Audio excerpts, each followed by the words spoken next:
by doing what's necessary, then do what's possible, and suddenly you're doing the impossible. And they would agree with that, right? Mm-hmm. So I think what we'll do is bring Ellen up now. Ellen Penrod from the ALA has a few things to say. Hi, I'm Ellen Penrod. I'm the Executive Director of the American Lung Association, and we are thrilled to have you at this year's Moving Mountains Lung Health Expo conference. It's a nice long title, but we're so excited to have you. First of all, I want to thank the people that make this possible. We have an amazing committee of patients and providers that really do put all of this together. So if you're on the committee, if you could wave your hands in the air so we can say thank you. Yay. And where are our co-hosts here? So Alan and Joy, of course they're not in the room for me to say thank you. They've been our amazing co-chairs this year.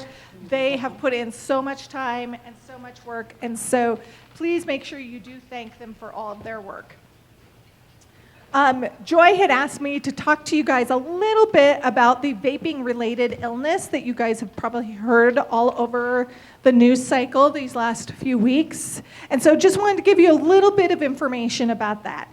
According to the CDC this morning, there are over 1,000 vaping-related illnesses that they know of. So 1,000 people have already come down with it.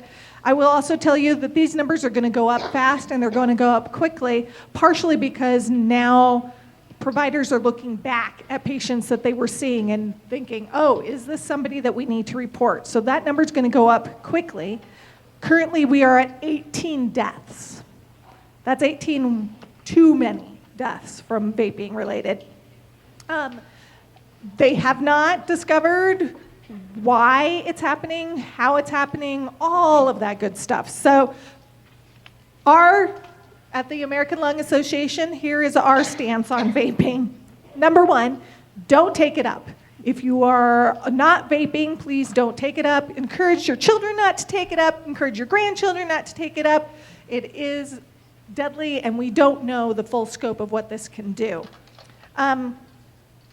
Dual use is extremely dangerous. So if you are smoking and you're also using vaping, that is extremely dangerous. It actually compounds the harm. So please don't use dual use. And if you know somebody who's using dual use, please take a moment and educate them that it's harmful. And finally, I know a lot of people have been using it as a way to quit smoking. We do not advocate that this is a good way to quit smoking. In fact, you just continue to smoke just in a different way. So please, please, please, if you want to quit vaping, if you want to quit smoking, please call the Quit line. Please talk to us about cessation services. We're happy to help you. There are ways for you to get counseling and good ways to get off of your smoking habit and or vaping habit. And for those of you who want to talk to your grandchildren, your children about vaping, we have the Vape Talk, thevapetalk.org, on our website, and it's got a plethora of information for you guys to access so that you can see what kids need to hear and how to talk to them about it.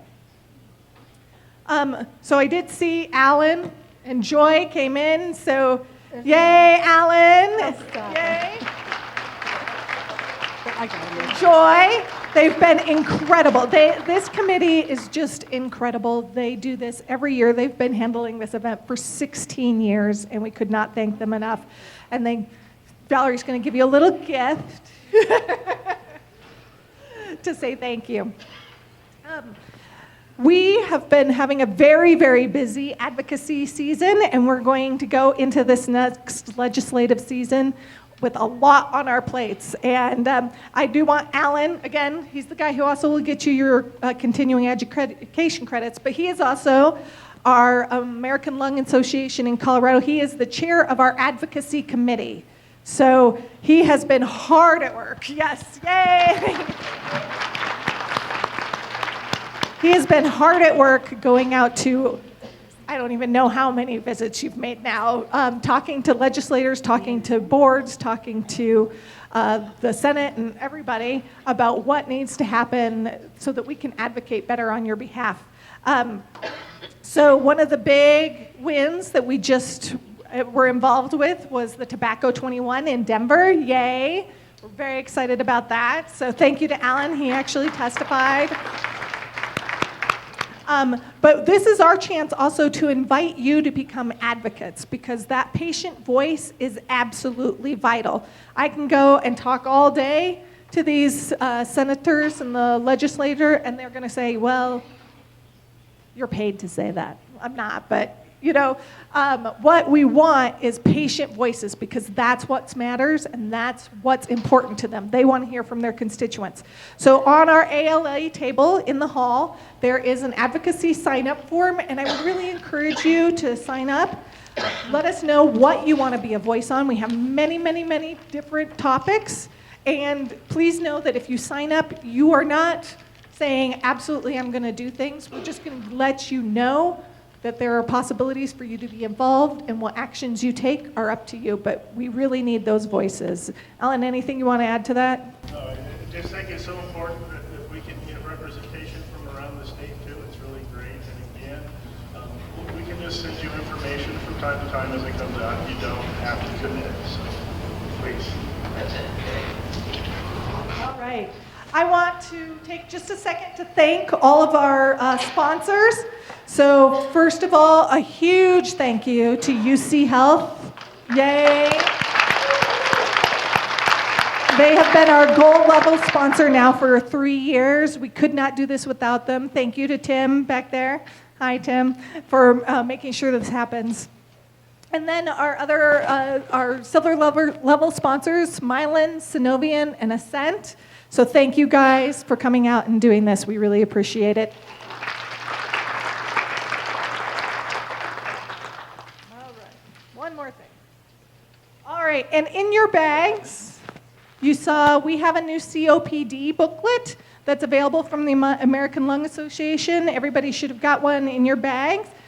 This really is just kind of a living with COPD, everything from grooming and medication, housekeeping, intimacy. It's kind of a guidebook of how you can live a better life with COPD. And I know we're going to have a tremendous speaker that's going to talk about this coming up. So again, I just want to thank everybody, and I really appreciate it. And I hope that you guys learn a lot today and sign up to be advocates. And I'm looking forward to today. Thank you.